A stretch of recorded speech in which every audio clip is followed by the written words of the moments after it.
Welcome to Blood Moon Broadcast. Tonight, we're going back to the summer of 1977, to a Girl Scout camp in the woods of northeastern Oklahoma, and what happened there on the night of June 12th has never fully left the people who lived through it.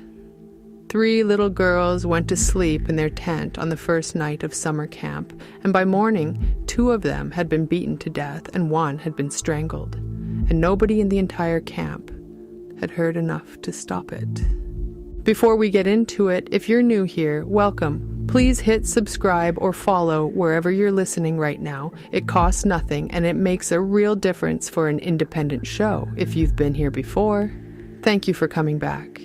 Leaving a review helps other people find the show, and I read every single one. You can also find Blood Moon Broadcast on Instagram, TikTok, and YouTube. Come say hello and let me know what cases you want to hear next. Let's get into it.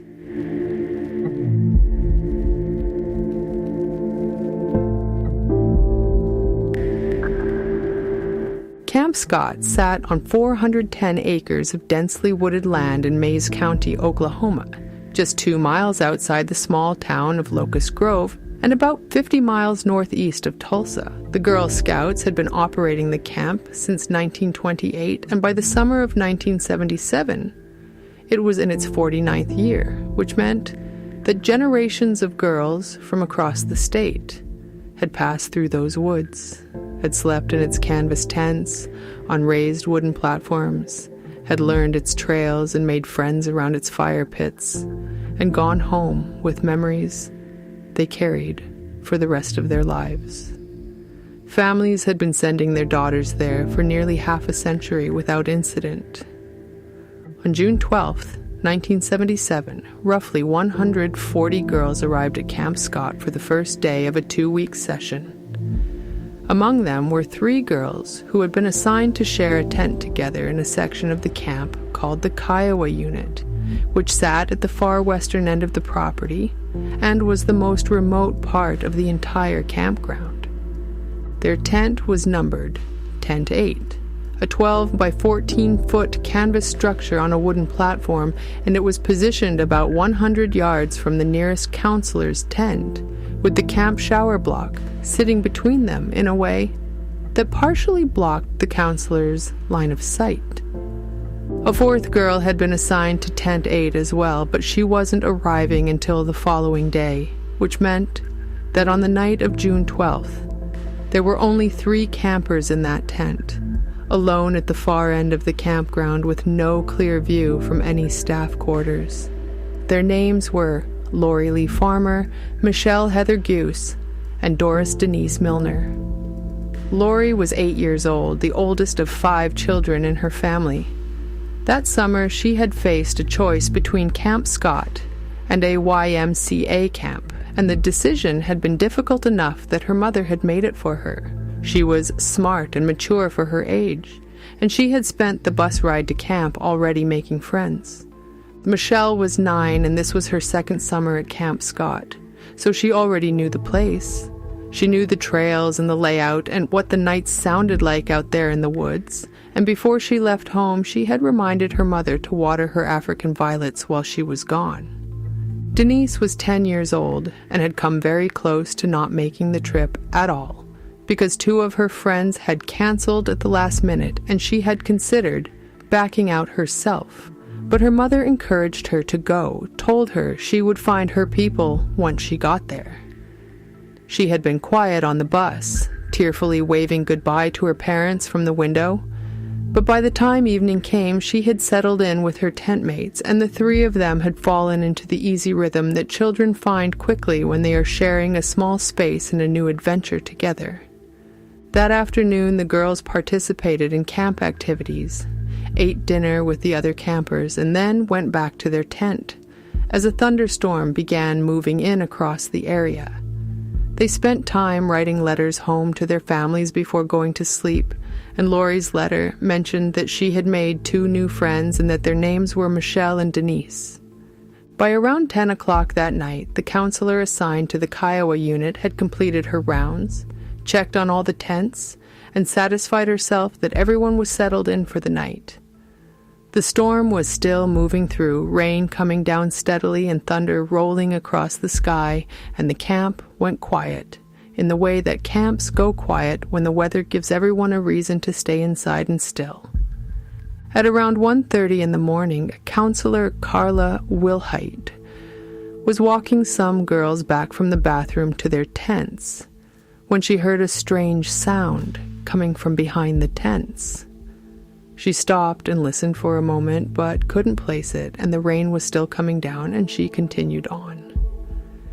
At around the same time, a counselor in a neighboring unit noticed what appeared to be a light moving through the trees in the direction of the Kiowa camp, moving slowly and steadily between the trunks in the dark, and she watched it for a moment before looking away. Neither of those things was followed up on that night.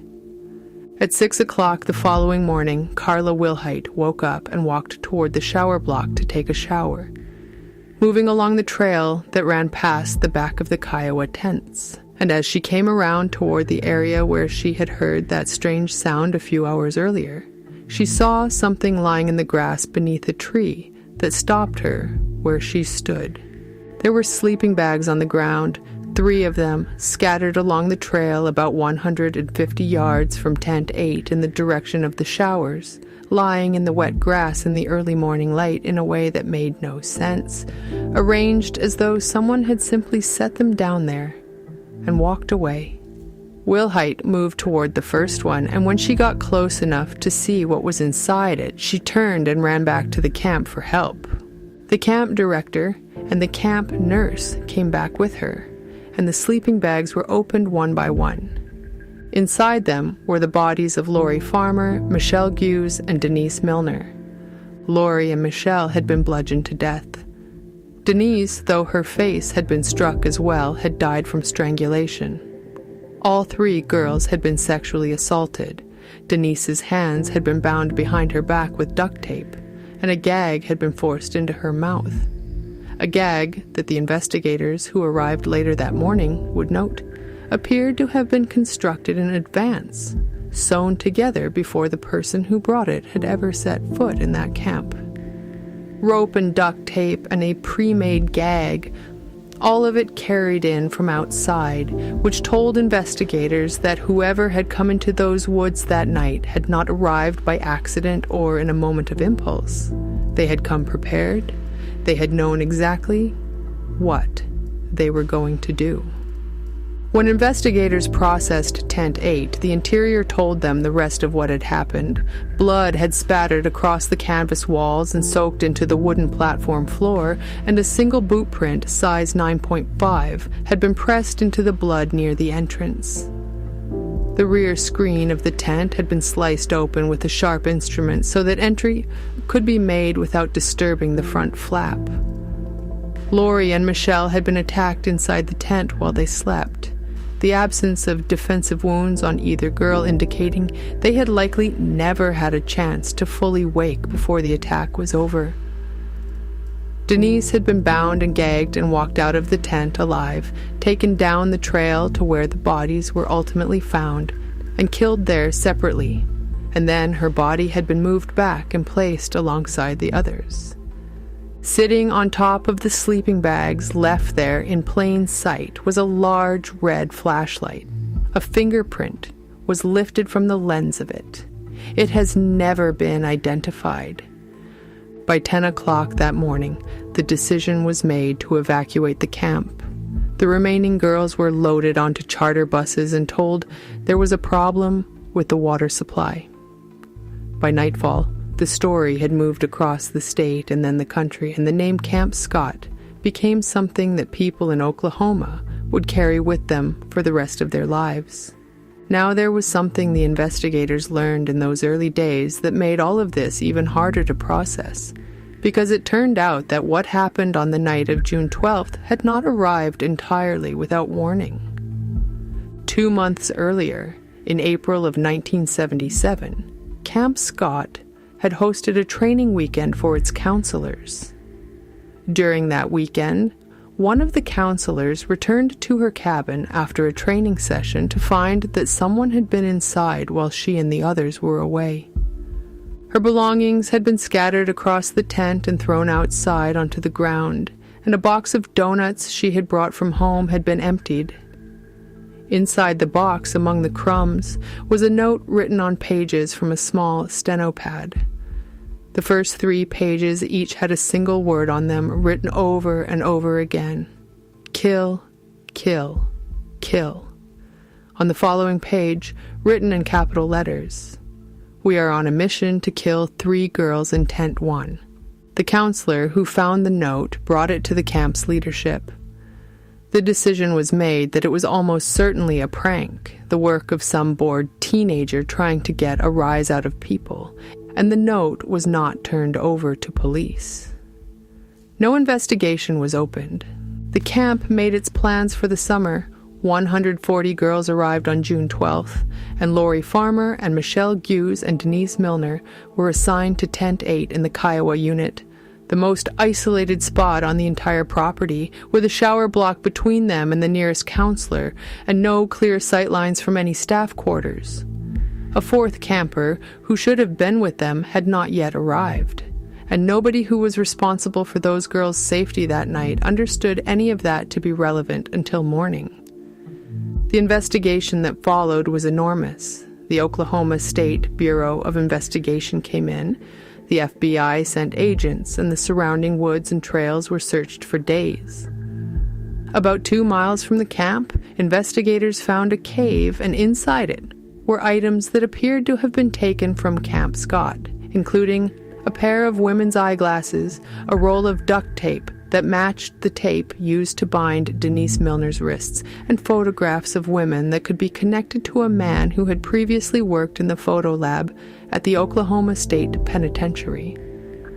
On the wall of a nearby cave, someone had written in large letters, "The killer was here. Bye-bye, fools. 77-6-17.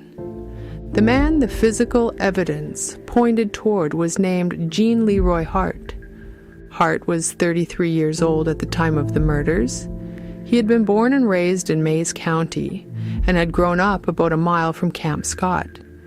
He was a member of the Cherokee Nation and had been a high school athlete, well regarded in his community, and the people who knew him would later struggle visibly with what they were being asked to believe about him. But Hart also had a criminal history that was severe and specific. In 1966, he had kidnapped 2 pregnant women at gunpoint, driven them out into a remote area of Mays County, tied them up, raped them repeatedly, then covered them with brush, and left them there. He had been convicted and sentenced, and in 1973 he escaped from the Mays County Jail and had been living as a fugitive in the area ever since, which meant that on the night the 3 girls were murdered, Gene Leroy Hart had been hiding somewhere in Mays County for 4 years, in the county where he grew up, less than 2 miles from Camp Scott. The manhunt that followed became the largest and longest in Oklahoma history. 40 FBI agents were involved, and the operation ultimately cost more than $1 million. Hart evaded capture for nearly 10 months before a tip finally led investigators to a cabin where, on April 6, 1978, they found him and took him into custody. He was charged with 3 counts of first-degree murder. His trial began in March of 1979, and from the outset it was complicated by something that ran deeper than the evidence alone. Hart had deep roots in the local Cherokee community, and a significant number of people in Mays County believed he was being scapegoated, that investigators had fixed on him too early and too completely, and had allowed that certainty to shape the investigation rather than follow it. Community fundraisers were organized for his defense. The Cherokee Tribal Council donated to his defense fund. People wore T-shirts printed with the words, "Stop the Mays County Railroad." The local sheriff declared publicly that he was 1,000% certain of Hart's guilt, a statement that carried weight on both sides of the courtroom. The defense raised the name of another man, a convicted rapist named William Stevens, who had reportedly been seen near Camp Scott in the days before the murders, and who, one witness claimed, had admitted the killings to a friend in October of 1977. The prosecution's evidence included the items from the cave, semen recovered from the victims that matched Hart's blood type, and hair samples that forensic experts testified were probably from Hart, though the technology available in 1979 could not deliver certainty on that point. The jury deliberated for 5 minutes and returned a verdict of not guilty. Hart was returned to the Oklahoma State Penitentiary to serve the 305 years remaining on his original sentence for rape and kidnapping. Less than 2 months later, on June 4th, 1979, he collapsed in the prison exercise yard after about an hour of lifting weights and jogging and was pronounced dead of a heart attack. He was 35 years old. The case stayed open. The families of Lori Farmer, Michelle Goose, and Denise Milner carried what had happened with them through the years and the decades that followed, without answers and without a conviction, and without anything that most people would recognize as justice. Then in 2013, Lori Farmer's parents sat down with Mays County Sheriff Mike Reed and asked him to take a fresh look at their daughter's case. Reed had grown up in Mays County. He had been a boy when the murders happened, and he remembered the way it had moved through the community, the weight it had left behind in a place that small. He gave the family his word that he would look at it. What followed was 9 years. Reed and agents from the Oklahoma State Bureau of Investigation traveled to the National Center for Missing and Exploited Children in Virginia, where 23 of the country's senior homicide investigators, FBI behavioral analysts, and FBI profilers reviewed the case independently and arrived at the same conclusion Reed had already reached. In 2017, Reed raised $30,000 in community donations to fund new DNA testing using technology that had not existed in 1979. The testing was completed in 2019. Reed sat on the results for 3 years at the request of the victims' families, waiting until they were ready for them to be released publicly. In 2022, the results were made public. Every suspect that had ever been raised in connection with the murders had been tested, and the DNA had eliminated every single one of them except for Jean Leroy Hart. The DNA recovered from the scene matched Hart. Sheriff Reed said, "Unless something new comes up that we are not aware of, I am convinced of Hart's guilt and his involvement in this case." Camp Scott never reopened. The property sat empty and the buildings deteriorated slowly back into the woods that surrounded them, and the trails that once connected the tents to the showers to the fire pits grew over, and there is very little left now that would tell you what the place had been. 2 of the families sued the Girl Scout Council for negligence, pointing to the threatening note found 2 months before the murders and never turned over to police and never acted on. The note that said, "We are on a mission to kill 3 girls." In 1985, a jury sided with the council. Lori Farmer's mother, Sherry, went on to found the Oklahoma chapter of Parents of Murdered Children, a support group for families walking the same road she was walking.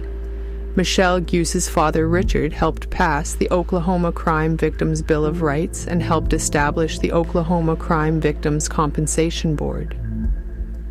Denise Milner's mother, Betty, said in 2022 that the pain still felt like it had happened yesterday.